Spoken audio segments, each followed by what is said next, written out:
Hey guys, tonight we begin with the remarkable life and path of Miyamoto Musashi, the legendary Japanese swordsman, artist, and philosopher whose fearless spirit helped shape the way of the samurai.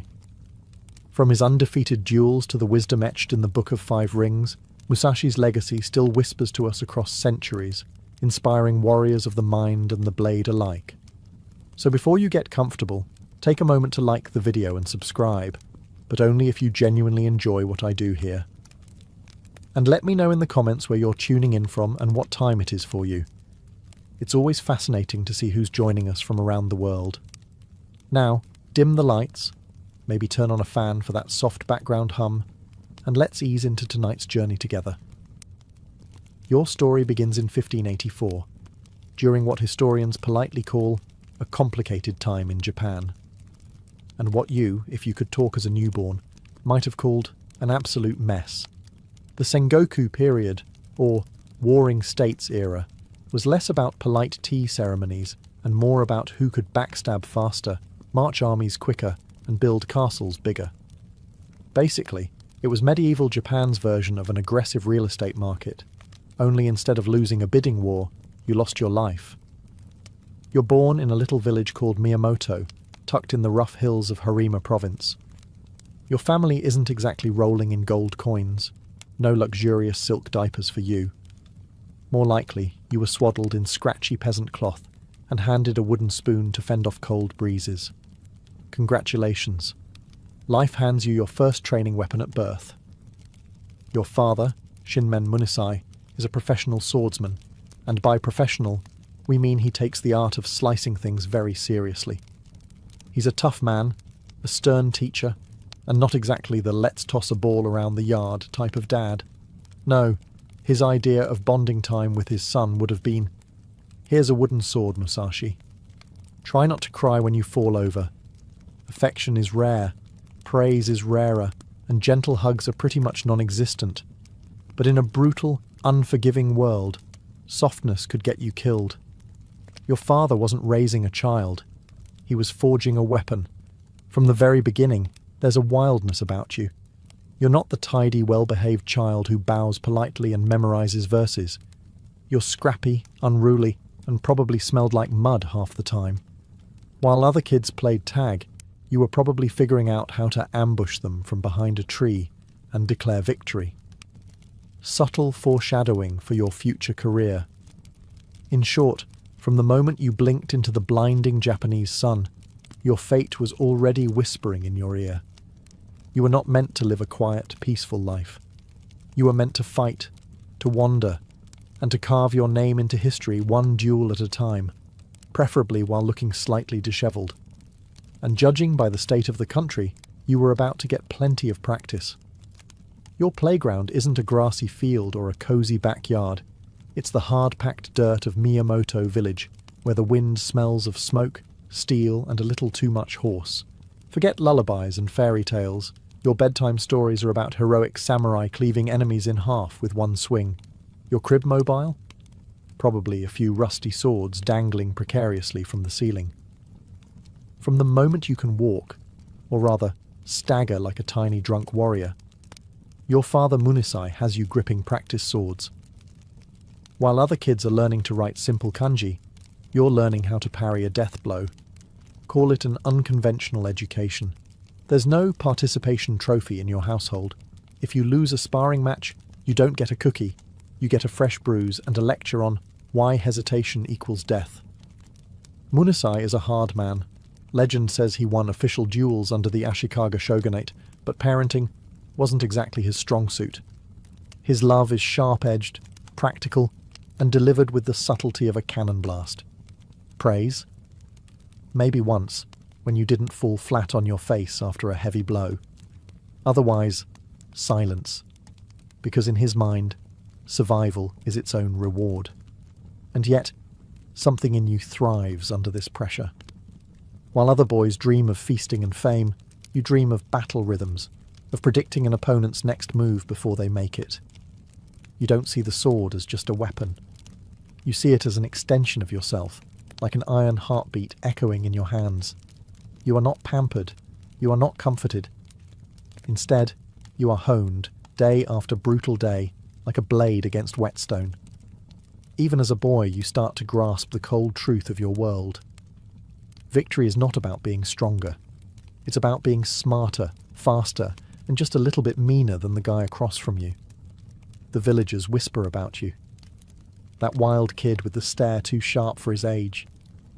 That boy who never cries when he bleeds. Some shake their heads. Some nod in respect. But one thing is clear. By the time you are barely a teenager, you are already something different. Not just a boy. Something far, far more dangerous is growing inside you. It happens when you're 13. That awkward age when most kids are trying to figure out how to catch a fish or maybe survive a spelling bee. You, however, are preparing to commit legalized murder. Welcome to feudal Japan, where puberty comes with a side of sword fights. A travelling samurai named Arima Kihei shows up in town. He's from a local martial arts school, and he's cocky enough to think a village boy would never dare challenge him. Big mistake. Word gets around fast. Musashi is going to duel a real samurai. The villagers gather, whispering and placing discreet bets. Even your own family looks at you the way one might look at a chicken marching into a fox den. They expect a massacre. They expect you to be the one on the ground, bleeding and embarrassed. But here's the thing. You're not interested in losing. You're 13, scrappy, furious at the world, and wielding a wooden sword that still smells like firewood.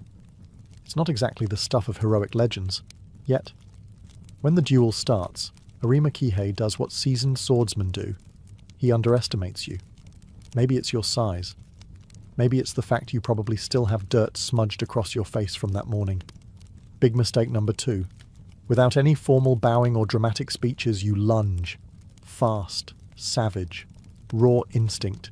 You catch him off guard, crashing into him with all the grace of an avalanche. Before the villagers can gasp, before Arima can even pull himself together, he's on the ground, groaning, bleeding, humiliated.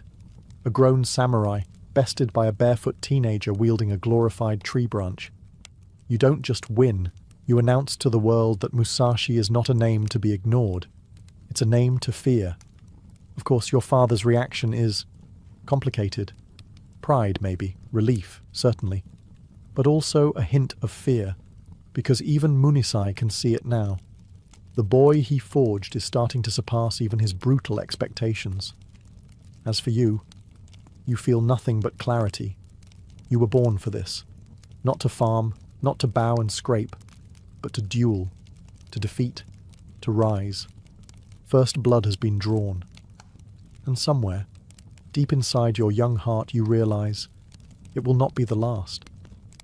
You'd think after your first public duel and public victory, life might settle down. Maybe a nice apprenticeship. Maybe a stable job carving sandals or fixing roofs. You know, something normal. Not a chance. At 15, you make a decision most adults wouldn't dare. You leave home. No tearful goodbyes. No packed lunch. Just a sword, a tattered travel cloak, and a stubborn refusal to live anybody's life but your own. You become a wanderer, a ronin.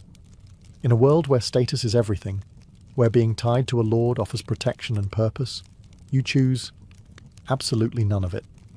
It's like showing up at a medieval job fair, flipping the table, and walking into the woods whistling. Why? Because deep down, you know, if you tie yourself to someone else's house, someone else's rules, you'll never become the warrior you're meant to be. You aren't here to play politics. You aren't here to shine armor and pour sake for some pudgy lord. You're here to master the sword, on your terms, or not at all. Of course, wandering isn't exactly glamorous. You sleep under trees, not silk canopies. You eat whatever you can find, which often means rice if you're lucky, bark if you're not. Your travelling companions? It's mostly crows, stray dogs, and the occasional curious peasant boy whispering, "Mama, why does that man look like he hasn't bathed in a year?" But you don't care. The wilderness becomes your dojo. The rivers sharpen your senses. The cold wind teaches you patience better than any old master. And with every mile you walk, you shed another piece of the boy you were. The village kid with muddy feet? Gone. The ambitious teenager who beat a samurai? Still there, but growing into something fiercer. You start seeking out dojos, challenging their best students to duels, learning from every swing, every miss, every victory. Your skills evolve fast, too fast for the world to keep ignoring you. People start whispering your name along dusty roads and smoky inns. There's a wild Ronin out there, a boy with a blade sharper than most men's minds.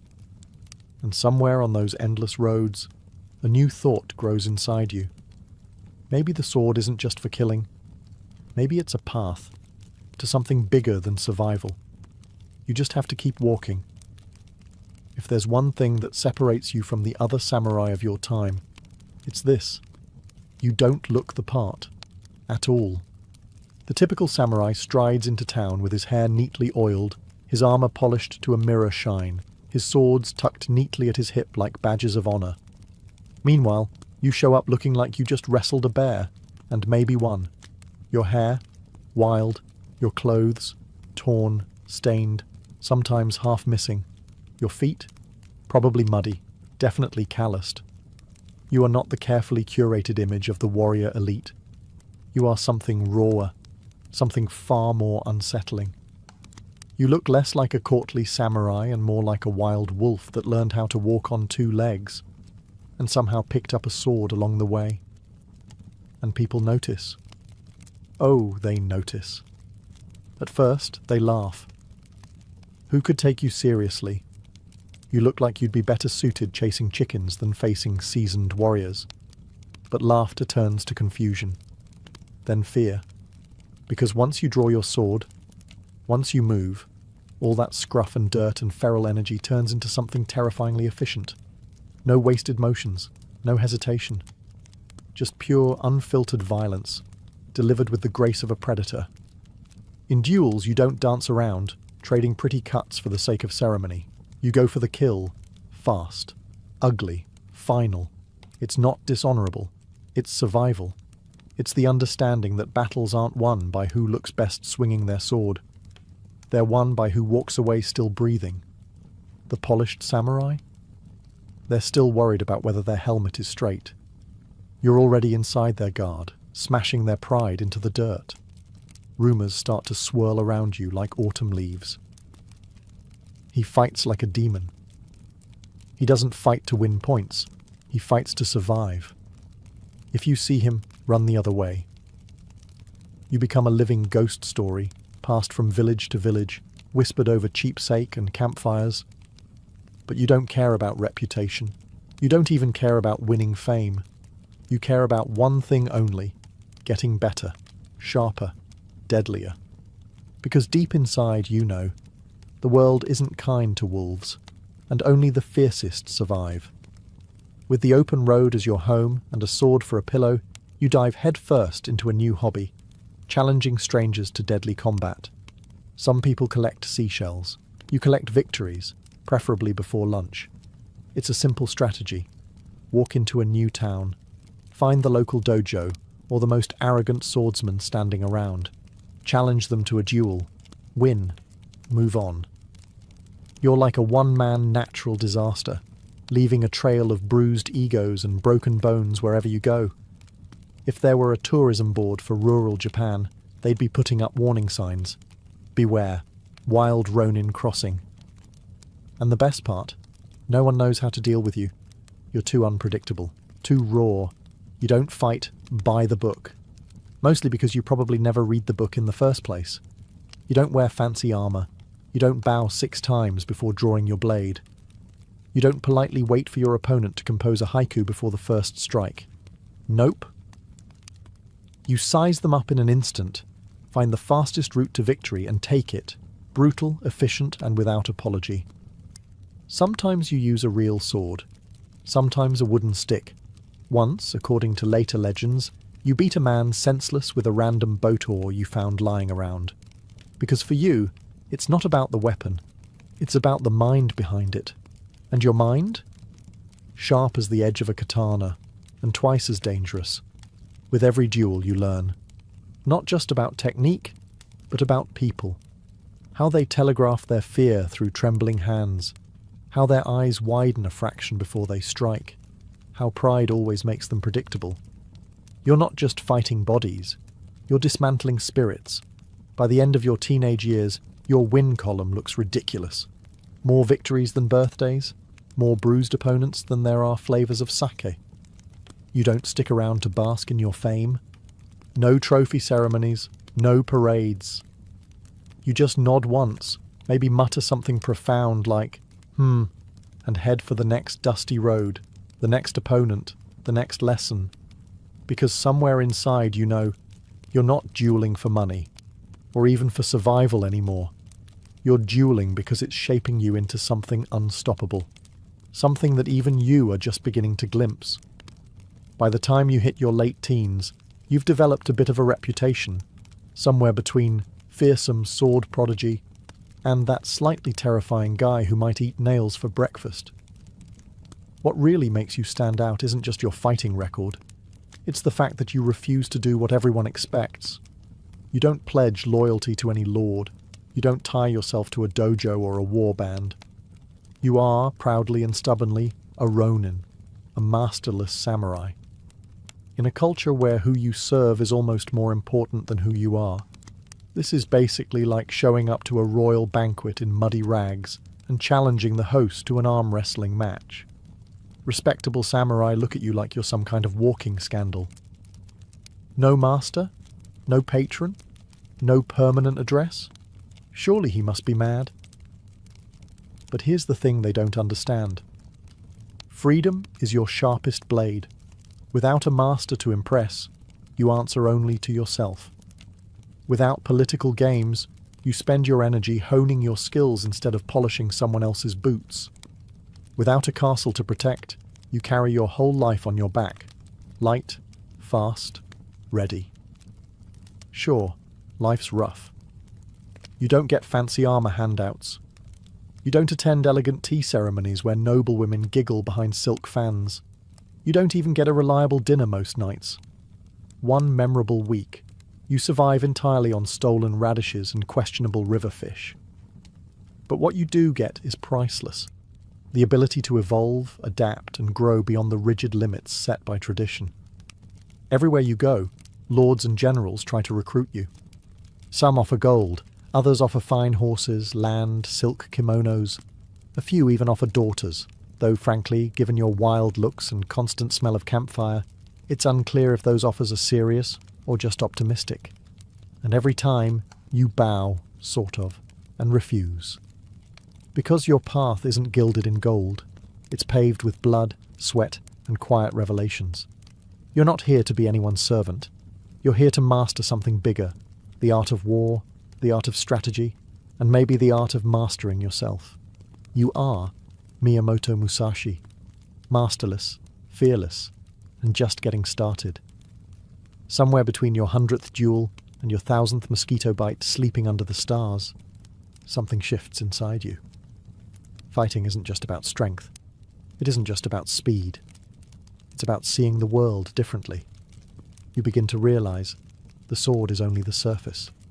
Beneath every clash of steel is a battle of minds, a silent conversation in feints, pressure, rhythm, and fear. Victory doesn't belong to the fastest or even the strongest. It belongs to the one who understands. So you start thinking differently. When you approach an opponent now, you don't just study their stance or their sword. You study them. How they hold tension in their shoulders. How they blink when nervous. How they hesitate when the wind gusts dust into their face. You start predicting movements before they happen. Not with magic, but with brutal attention to human weakness. You realize a duel is won long before the first blade swings. It's won the moment your opponent doubts themselves. It's won the moment they feel like prey, and you feel like the storm coming for them. In many ways, you stop fighting people altogether. You start fighting their intentions. This is when you truly begin to separate yourself from the rest of the samurai world. While others are busy memorizing ancient techniques and polishing the same tired sword forms, you are inventing something new, something terrifyingly effective. You turn dueling into chess, played at the speed of lightning. Sometimes you win before the opponent even realizes the fight has started. A subtle shift in your stance, a smile, a real one, or something close enough to scare the life out of them. An unexpected movement, breaking all rules of style and tradition. And when they fall, confused and defeated, it isn't just because you hit harder. It's because you lived one move ahead, and they never even realized it. You start to see life itself like this. Everything is strategy. Everything is timing. Everything is the balance between stillness and sudden, merciless action. The sword is just a tool. The real weapon is the mind. And yours, sharpened by hardship, hunger, and endless battle, is becoming as deadly as any blade you could ever wield. Somewhere along the endless roads you travel, beaten, bruised, and slightly more mosquito-bitten than any legendary warrior should admit, you have another realization. Why settle for just one sword when you can wield two? Yes, 2 hands, 2 swords. A revolutionary concept that every proper samurai back in their polished castles would scoff at, while carefully adjusting their very formal, very traditional armor. You, however, don't have the luxury of worrying about tradition. You worry about staying alive. You worry about winning. So you start training, relentlessly, a katana in one hand, a wakizashi, the shorter sword, in the other. Most people's brains short-circuit just thinking about it. But how do you parry and attack at the same time? But the styles, the schools, the sacred forms. Meanwhile, you're out in the woods beating tree trunks into splinters, learning to move both arms independently, flowing like water, unpredictable as a summer storm. At first, it's clumsy. You drop swords, you trip over your own feet. At one memorable moment, you nearly disarm yourself with yourself. But slowly, painfully, something clicks. 2 swords, not a chaotic mess, but a deadly dance. One hand deflects, the other strikes. Left, right, left. A rhythm as natural as breathing. You're no longer bound by the rigid patterns taught in dojos. You create your own rhythm, your own style. And soon, your 2-sword technique, Niten Ichi Ryu, becomes as much a part of you as your own heartbeat. The beauty of it? No one knows how to fight you anymore. Single sword fighters are confused. Spearmen are frustrated. Archers don't even get the chance to be frustrated. Your enemies expect one threat. They get 2. They prepare for a sword duel. They get overwhelmed by a hurricane. The more formal samurai shake their heads in disgust, muttering into their sake about disrespecting centuries of tradition. But you don't hear them. You're too busy surviving, winning, innovating. You don't fight for style points. You fight to carve a new path through a dying, rigid world. A path where adaptability, not ancestry, is the true mark of mastery. 2 swords, one purpose, victory, and you're just getting started. By now you've carved quite a reputation for yourself. You're the storm that drifts into town, flattens the local champion, and disappears before anyone can even start carving your name into a wooden plaque. But eventually, storms need bigger mountains to clash against. Enter the Yoshioka school. The Yoshioka clan isn't some scrappy village dojo. They're elite. They're powerful. Their name carries weight in Kyoto, the cultural heart of Japan, a city filled with silk robes, carefully trimmed beards, and egos the size of small mountains. The Yoshioka aren't just teaching swordsmanship. They're practically an institution. Winning a duel against them would be like an upstart garage band crashing a Royal Opera House and stealing the show, which naturally sounds like exactly the sort of thing you'd do. So you march into Kyoto, dusty, scruffy, and probably smelling faintly of river water and stubbornness, and you issue a challenge to Yoshioka Seijuro, the head of the school. Seijuro, being a proud man and utterly convinced that you are just some wild vagabond with a death wish, accepts. The fight is set. Formalities are arranged. Everyone expects it to be a swift, embarrassing lesson for you. A public reminder that proper warriors don't get out-dueled by wild ronin. Everyone, except you. When the duel comes, there's no elaborate speeches, No dramatic poses. Just you, calm as a stone in a riverbed, facing down a master of high society swordsmanship. And when the moment strikes, you don't hesitate. You smash through his defenses like a typhoon through a paper screen. Seijuro is defeated. Not politely, not ceremoniously, brutally. The once proud Yoshioka master is humiliated in front of his students, his patrons, and half of Kyoto's gossip-loving citizens. And you? You don't stick around to gloat. You don't strut through the streets gathering applause. You nod once, maybe tug your ragged cloak tighter against the breeze, and melt back into the city's shadowed alleys. Because in your mind, there's no final victory yet. Only the next duel. Only the next challenge. You've cracked the foundation of an empire. But you know, the Yoshioka won't let this insult stand. Not without blood. And you're ready for them. The Yoshioka school does not take humiliation well. Losing to some wild ronin, a man who probably sleeps closer to goats than golden screens, is not just a bruise to their pride, it's a full-body injury. So, naturally, they do what any prestigious institution with a bruised ego would do. They send in the next brother. Enter Yoshioka Denshichiro. You might say Denshichiro is the bigger, angrier sequel to Seijuro. More muscle, more rage, less patience. He challenges you to another formal duel, determined to erase the family's embarrassment, preferably by erasing you from existence. The city buzzes with anticipation. Another Musashi fight. Will the feral swordsman finally meet his match? Will honor be restored? Will someone please pass the sake? You, however, are as calm as ever. If Denshichiro thinks anger is going to win this fight, he clearly hasn't been paying attention. The day of the duel arrives. The crowd gathers. Bets are placed. Vendors sell skewers of grilled fish to excited spectators, because nothing pairs better with Mortal Kombat than a light snack. When Denshichiro strides into the arena, he looks like a storm cloud in human form. Armed, armoured, and bristling with fury. You look pretty much the same as always. Worn sandals, simple clothes. A look in your eyes that says, I've already mapped out 3 ways to end this, and 2 of them are mildly insulting. The duel begins. Denshichiro charges in heavy and hard, aiming to crush you with brute strength. But you, light, fast, strategic, step just out of range, reading his every move like a badly written play. A few exchanges later, it's over. You land a devastating blow. Denshichiro collapses. The Yoshioka's last hope crumples into the dirt.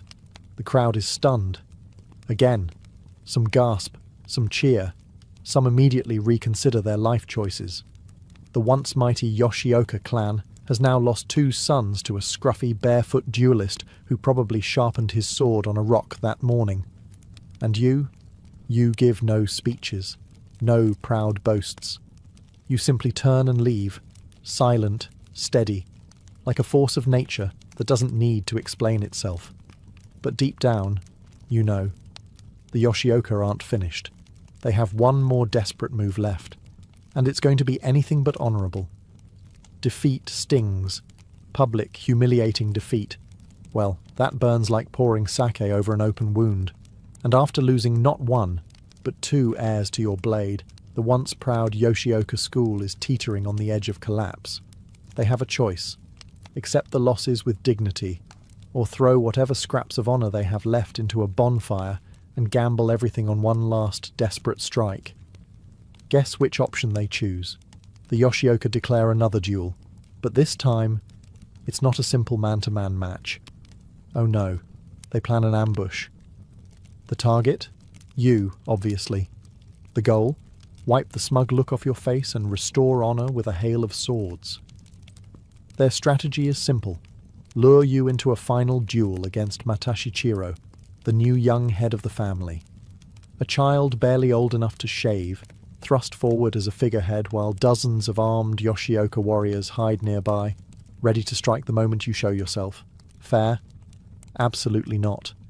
But fair stopped being part of the conversation about 2 dead brothers ago. Now, here's what makes you, well, you. You know it's a trap.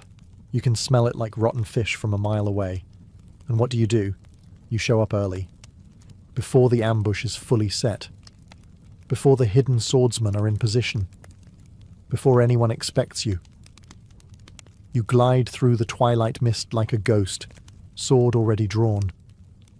Matashichiro barely has time to scream before you cut him down.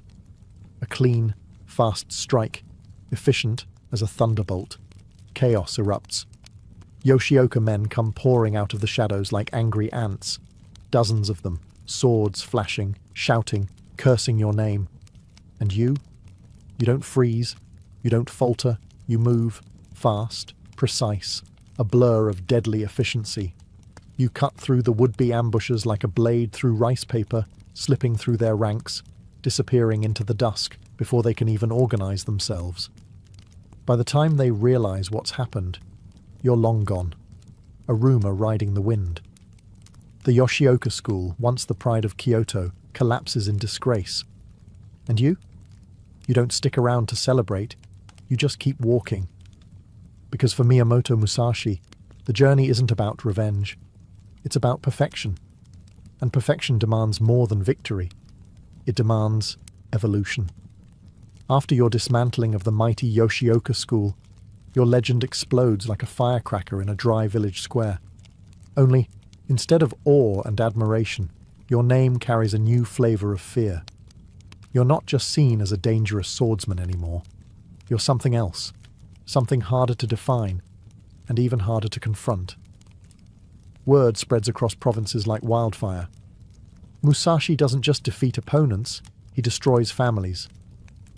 One Musashi is worth an entire battalion.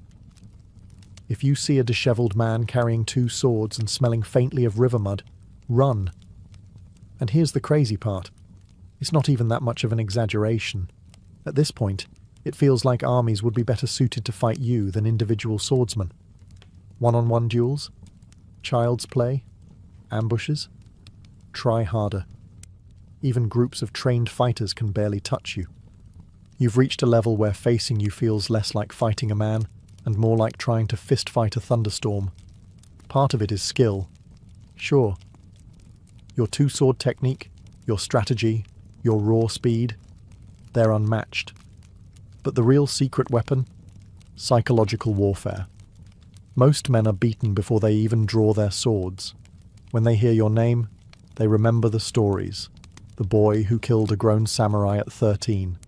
The ronin who dismantled the Yoshioka like snapping twigs. The wanderer who uses anything, a wooden oar, a random branch, probably a particularly angry goose if it came to it, to achieve victory. They step onto the dueling ground already sweating, already doubting. And doubt, to you, smells better than victory. Because you've learned something critical. A sword can kill the body. But fear kills the soul. Sometimes you win duels without even swinging. An opponent sees that cold, steady look in your eyes, that slight tilt of your head that says, "I've already killed you in my mind." And they crumble. Some surrender, some flee. A few bravely charge, only to realize too late that they're charging into a force of nature. You're no longer just Musashi the duelist. You are Musashi the storm, Musashi the unstoppable. And as you continue walking the broken roads of Japan, one thing becomes clear. It will take more than numbers, more than blades, to stop you now.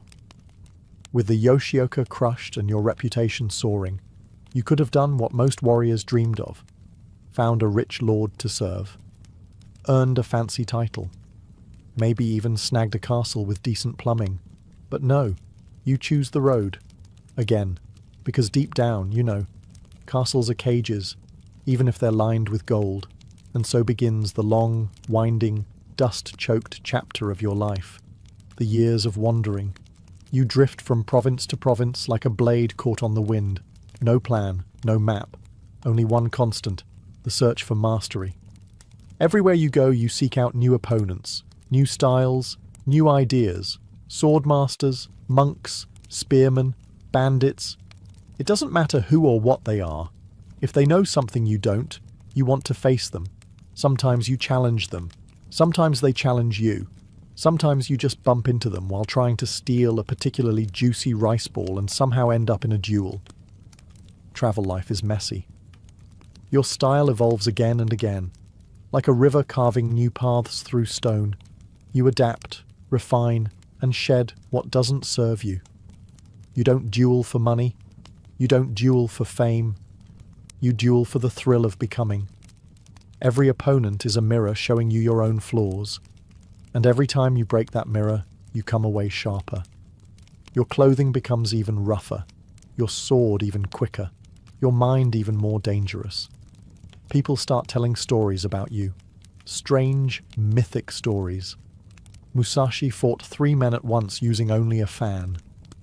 Musashi defeated a master spearman with a broken fishing pole. Musashi once stared so hard at a bear that the bear apologized and left. Are they true? Maybe. Maybe not. But you don't bother correcting anyone. Because you're not interested in polishing your legend. You're interested in sharpening your soul. And if that path leads you deeper into forests, over frozen rivers, through dusty mountain passes, so be it. The road is your home now, the endless horizon, your companion. While other warriors tie their fates to lords and lineages, you tie yours only to the blade, and to the endless, hungry quest for something greater than victory. Something like true understanding. And you know, you're getting closer. As the miles wear on and the seasons blur past you, something unexpected begins to stir deep inside your battle-hardened soul. A longing for something. More. Not more duels, not more blood, not even more victories. Something quieter, something deeper. Art. It starts subtly. After a long day of training or travel, you find yourself picking up a brush instead of a sword. At first, your calligraphy looks like what happens when a cat runs across wet ink.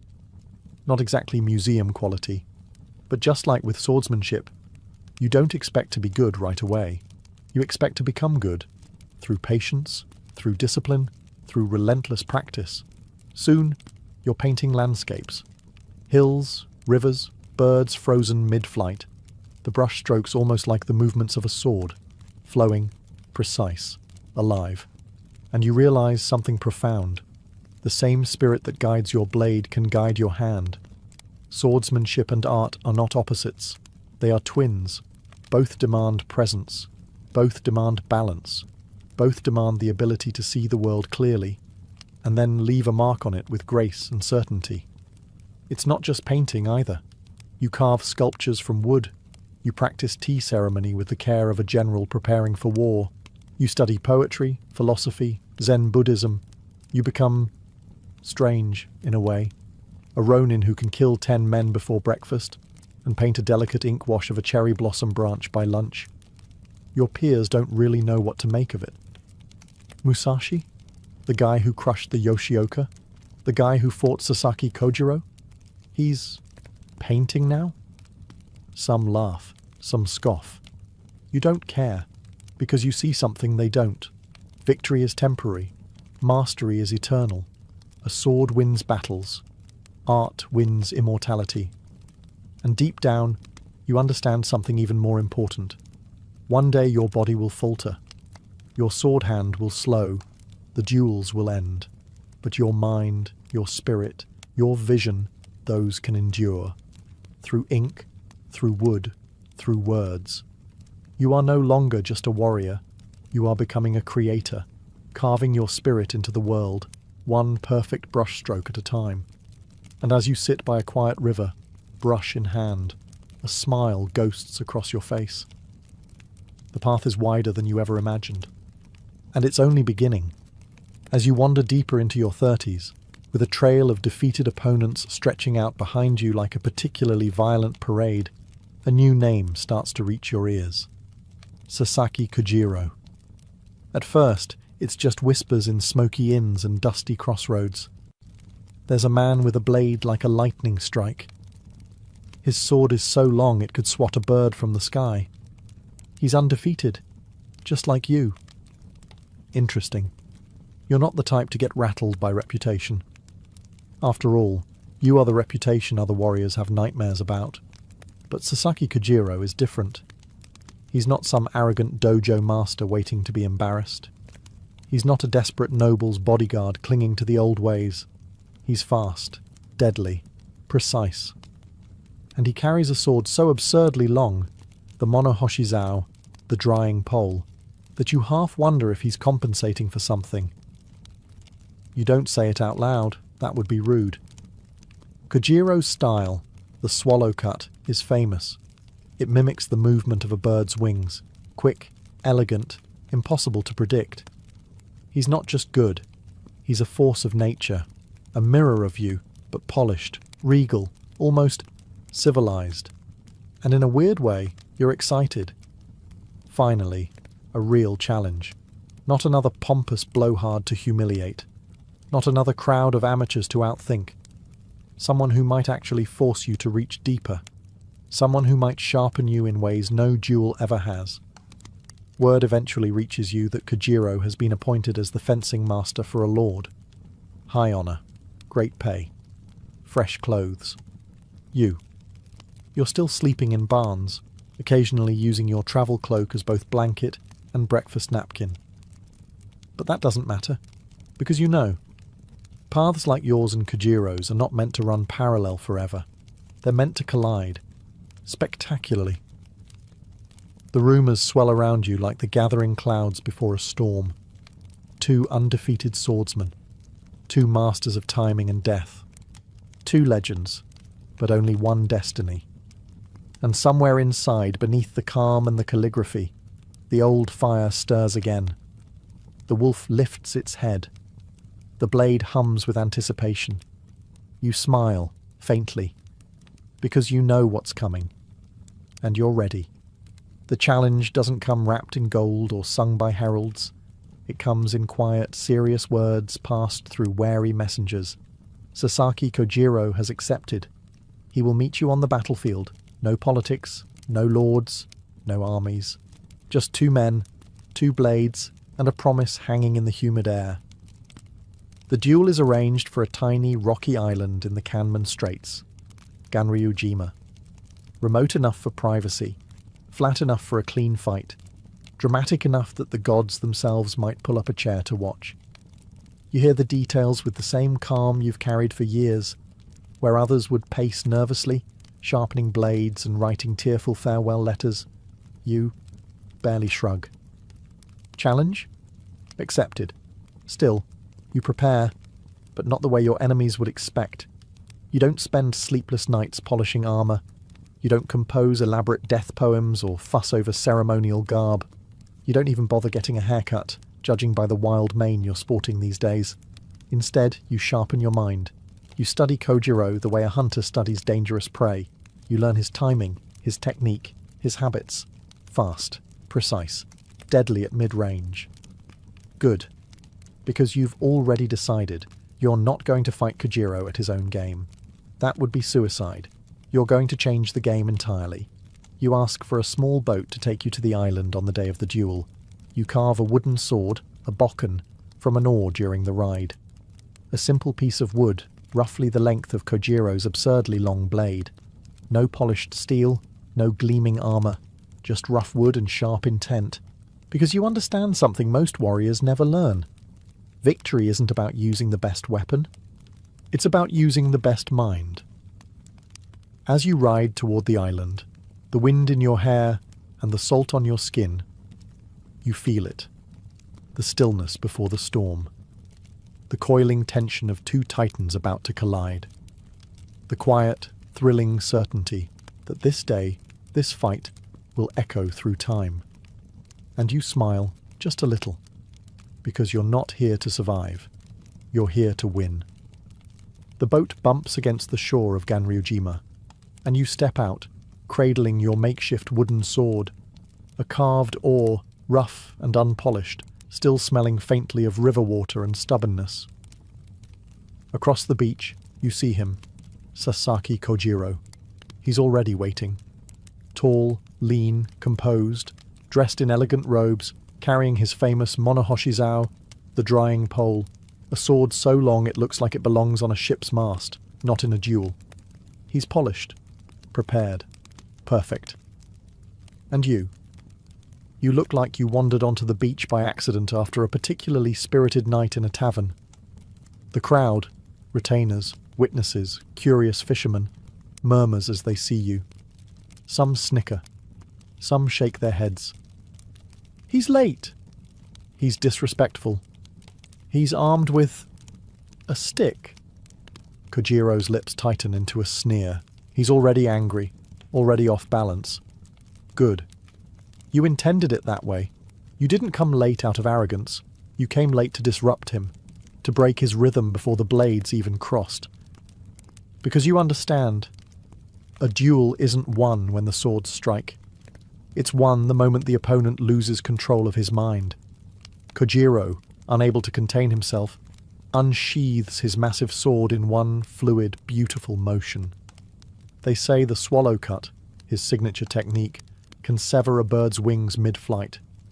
Fast, precise, unbelievably deadly.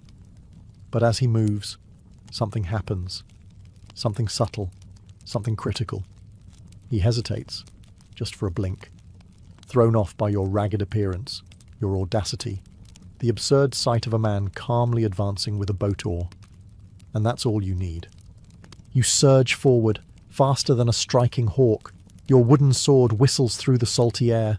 One single perfect blow. The crack of wood against skull echoes across the island. Kojiro collapses. Instant.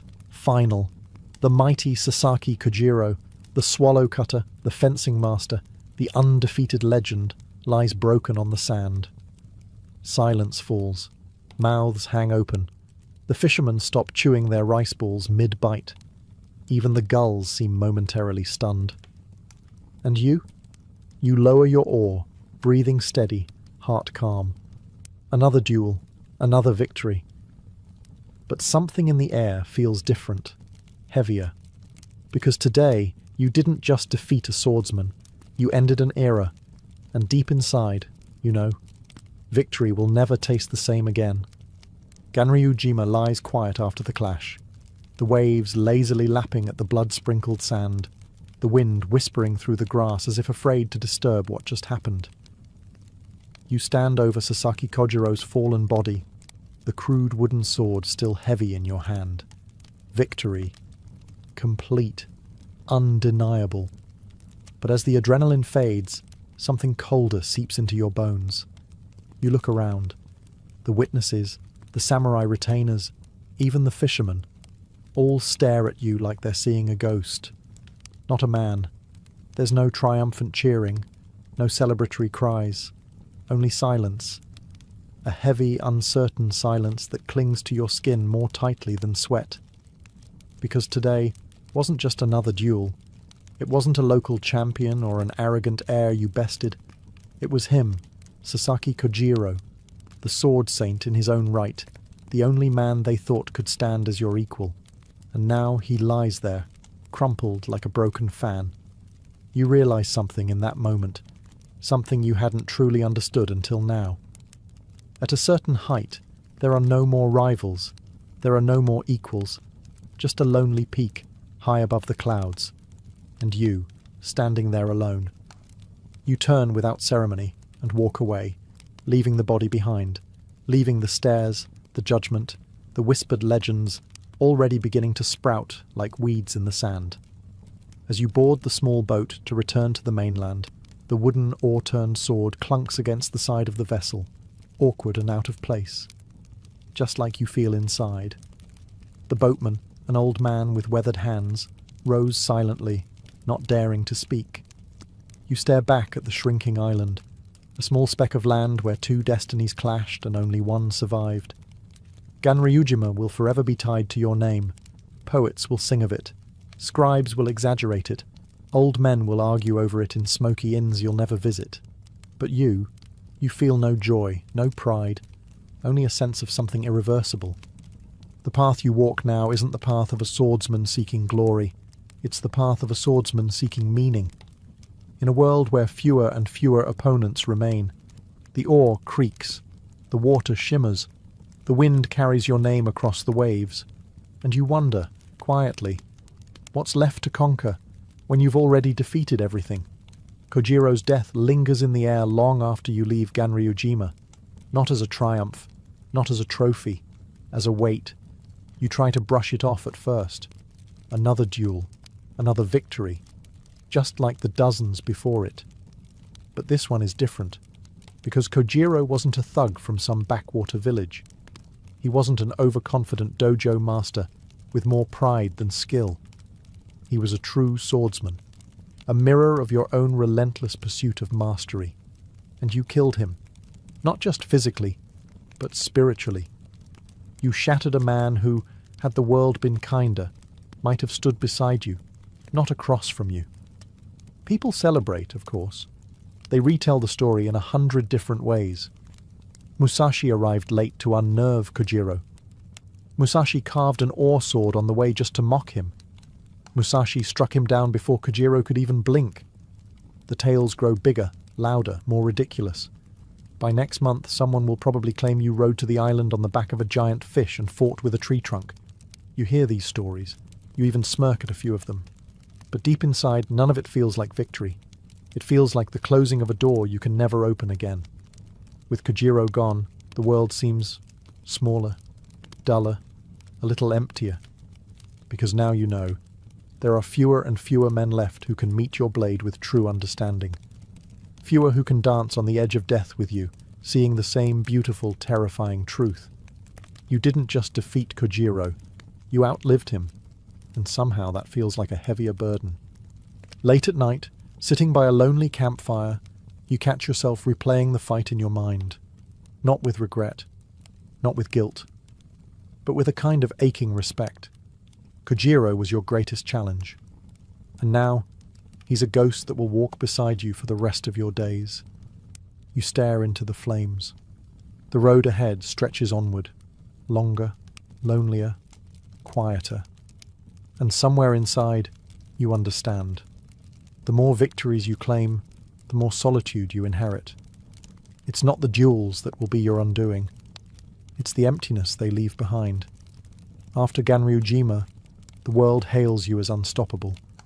The swordsman who felled Sasaki Kojiro. The ronin who fears nothing. The legend who walks among mortals. And yet, for all the admiration, all the whispered awe that trails your footsteps like dust, you feel nothing. Victory used to burn bright in your chest. A fire fueled by the thrill of survival, the hunger for mastery. Now it flickers low, starved of meaning. You wander through villages where children pretend to be you, swinging sticks and shouting your name. At inns, drunkards lift their cups in your honor, spinning tales so grand that even you wouldn't recognize yourself in them. Musashi fought 10 men at once and didn't spill a drop of his tea. He can slice a falling leaf in half from 20 paces away. He once beat an entire dojo using nothing but his glare. You smile politely when you hear these stories. You nod, you bow, you drink their rice wine. But inside, it's like chewing ash, because you know the truth they don't. The duels were never about fame, never about building a legend. They were about the pursuit, the endless, painful, beautiful pursuit of something perfect, something whole. And now that pursuit feels hollow. You used to dream of opponents worthy of you. Now you dream of quiet rivers, empty paths, the wind through pine trees. Because there's no opponent left to chase. The world is too small now, too fragile. You watch other warriors polish their armor, polish their reputations, chase titles and court favor. You feel like a wolf among house dogs. You don't belong in courts or castles. You don't belong on thrones or under banners. You belong nowhere, and everywhere. Victory, you realize, is a strange sort of death. The death of striving, the death of hunger. You have won too much. And the price of that is solitude. Deep, vast solitude that no drink, no song, no cheering crowd can ever fill. So you keep walking, not toward glory, not toward battle, but towards something quieter, something you can almost hear on the edge of the wind, a whisper of a different kind of mastery, a mastery not of others, but of yourself. The road stretches on, but your footsteps begin to slow, not because of age. Your body is still sharp, your reflexes still faster than a striking snake. No, it's something deeper, something tugging at the edges of your soul, whispering that the battles you need to fight now aren't out there anymore. They're inside. You start to withdraw from the life of endless dueling, not because you fear defeat, but because victory no longer feeds you. You've slain giants, you've conquered masters, and in doing so you realize the only true enemy left is yourself. You spend more time alone now, days, weeks, even months wandering the mountains and forests in solitude. No crowds, no challengers, just the whispering bamboo, the rushing rivers, the endless, watchful sky. The sword stays at your side, but you draw it less and less. Instead, you draw ink across paper, crafting calligraphy that flows like water. You carve wood, shaping figures not to kill, but to create. The same discipline that honed your killing edge now turns inward, honing your spirit. You study Zen Buddhism more deeply, not in smoky temples, but on your own, through experience. You meditate under waterfalls. You fast until your body feels lighter than air. You sit in perfect stillness, hours passing like seconds. You start to understand that mastery isn't about domination. It's about harmony, balance, knowing when to strike and when not to. You realize that the perfect duel isn't the one where you crush your opponent. It's the one you never have to fight. Conflict, you see, is a wave. True mastery is stepping aside before it crashes. The wild wolf that tore through Japan's best swordsman is still inside you, but now he sits, calm, at the edge of your consciousness, not caged, not broken, tamed, not by fear, but by wisdom. People still seek you out, of course. Young hotheads who want to test themselves. Old masters desperate for one last taste of glory. Sometimes you fight them. Sometimes you turn them away with a word, a glance. And in both, you are victorious. Because the battle for your soul, the hardest battle of all, is one you're finally starting to win. Eventually, even the open road feels too crowded, even the mountains too noisy. You need somewhere quieter, somewhere where the last distractions, fame, memory, even ambition, can't find you. So you retreat to a cave, not a grand temple, not a castle on a hill, a simple, cold, damp cave carved into the side of a lonely mountain. Its name is Reigando, the Spirit Rock Cave. Fitting. You bring little with you, a few scrolls, a brush and ink. Your swords, of course, but they remain sheathed, gathering dust as the days melt into months. Inside the stone walls, you are no longer Musashi the warrior. You are Musashi the student, a student of stillness, a student of death, a student of life itself. The cave teaches you differently than the sword ever did. It teaches you patience, the way the dripping water hollows the hardest stone. It teaches you humility, when even the spiders spinning lazy webs above your sleeping mat seem wiser than the chatter of human ambition. And most of all, it teaches you perspective. For the first time you truly see the duels, the victories, the shattered schools and humbled lords. They were only shadows on the wall. The real battle was never with them. It was always with yourself. You write feverishly in the dim light, crafting essays on strategy, philosophy, the mind, and the void that binds all things together. Each word is a duel against ignorance. Each sentence is a parry against ego. Your brush becomes your sword now, swift, deliberate, merciless against falsehood.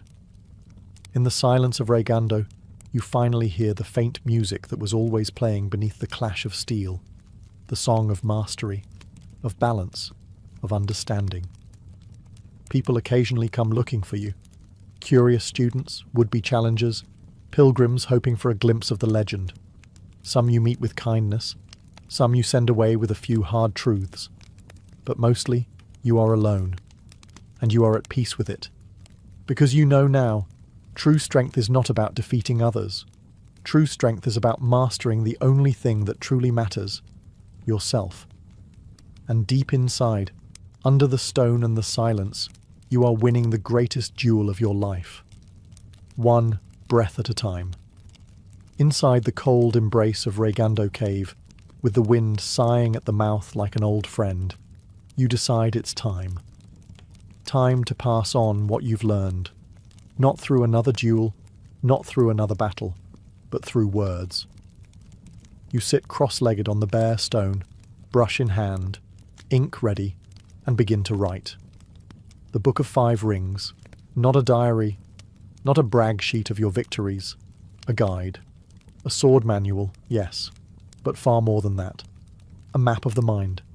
A blueprint for mastering conflict and mastering life itself. You divide your teachings into 5 scrolls, each representing an element. Earth, water, fire, wind, void. Each scroll builds upon the last, a layered strategy for anyone seeking true understanding. The Earth Book, Foundations, Stability. Knowing your stance, your grounding, whether in battle or in life. The Water Book, Adaptability, Flexibility, moving around obstacles, flowing through challenges rather than smashing against them. The Fire Book, Aggression, Timing, knowing when to strike, when to unleash force without hesitation. The Wind Book, Perspective, understanding the strengths and weaknesses of others, not to copy them, but to better know yourself. And finally, the Void Book, the most mysterious of all, the space between thought and action, the state of pure awareness where mastery truly lives. You write plainly, without flourishes. No need for grand words. Truth doesn't need decoration. Every line is hammered out like a blade on an anvil, direct, sharp, tested in the furnace of real battle and hard-won wisdom. You don't write for fame. You don't write to impress scholars. You write because the path you've walked has shown you something precious. And it would be a crime to let that die with you. Each stroke of the brush feels like breathing life into a second self, a Musashi who will endure long after your bones turn to dust. You know most will misunderstand it. Some will skim the surface. A few might grasp its depths, but that's enough, because mastery was never meant for the many. It is a narrow road, walked by the few willing to endure, to suffer, to sharpen themselves against the world until they are blades in human form. And as you dot the final line on the final scroll, you set your brush down and smile. Your greatest duel is over. Your legacy is written. The seasons turn outside the mouth of the cave. Leaves fall, rivers freeze, flowers bloom, and you feel it, deep in your bones. The end is near. Not a sudden enemy to be outdueled, not a sneak attack to be parried. No, this is the one opponent no sword can defeat. Death. You greet it the way you have greeted every opponent, with calm, with respect, without fear. Your body, once lean and unbreakable, has grown slower. The hand that carved legends from air now trembles slightly when lifting a brush. The endless miles you once walked without thinking now weigh heavier on your legs. But your mind, clearer than ever. You don't cling to life like a miser clings to coins. You don't rage against the fading light. Instead, you prepare the way a true warrior does, deliberately, honorably. You craft your own death like you crafted your duels, with precision, with dignity, with total awareness. You dress in your finest clothes, not the robes of a lord, but simple, clean garments fit for a man who has nothing left to prove. You sit cross-legged, your swords by your side, one hand on your katana, one hand resting gently on your wakizashi, not to fight, to honor. The 2 blades that served you through 1,000 battles deserve to bear witness to your final breath. Your students, the few you trust, gather quietly outside the cave. They watch, not with sorrow, but with reverence, because they understand. This is not a death of defeat. This is a death of mastery. You close your eyes. You breathe in the mountain air, cool, sharp, alive. You feel the pulse of the earth beneath you. You feel the blood slowing in your veins. No fear, no regret, only acceptance, only peace. In one final, steady motion, you sit perfectly still and pass from this world, a warrior to the last. No drama, no desperate grasping at life, only stillness, only strength. Miyamoto Musashi dies as he lived, undefeated, unbroken, untamed. And as your spirit drifts beyond the veil, somewhere, in the far distance, 1,000 cherry blossoms drift on the wind, and the sword falls silent. Long after your body fades into the quiet earth, your name refuses to die. It clings to the mountains, it rides the rivers, it echoes in the halls of warriors and scholars alike.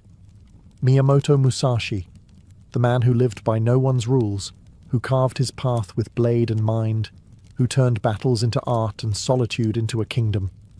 They tell your story in ways both grand and strange. Some say you fought 100 men single-handedly. Some say you could slay a bird mid-flight with a single throw of a wooden sword.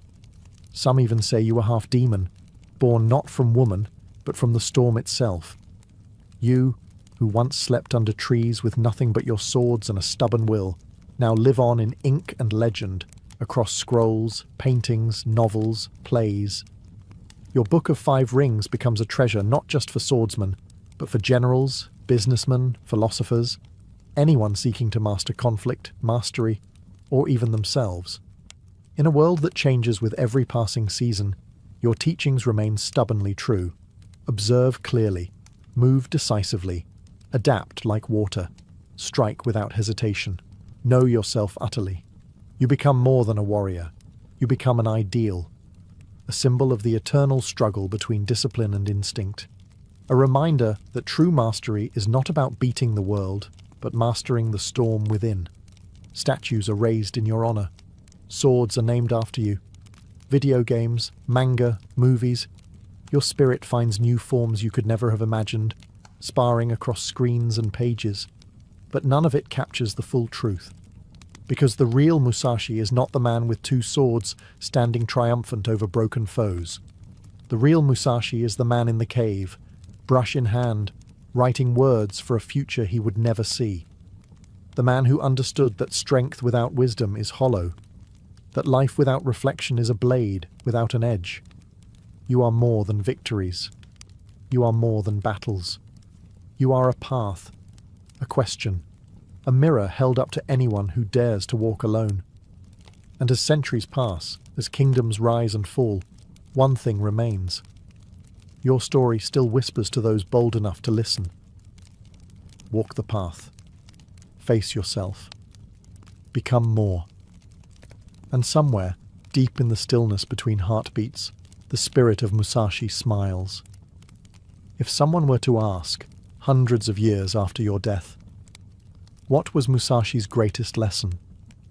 They might expect tales of swordsmanship, of technique, of dueling brilliance, and they wouldn't be wrong. But they wouldn't be right either, because your greatest lesson wasn't how to win a fight. It was how to live, and how to die, without fear. You taught that mastery isn't just about defeating others, it's about defeating weakness within yourself, the fear of failure, the hunger for approval, the desperate need to cling to comfort and certainty.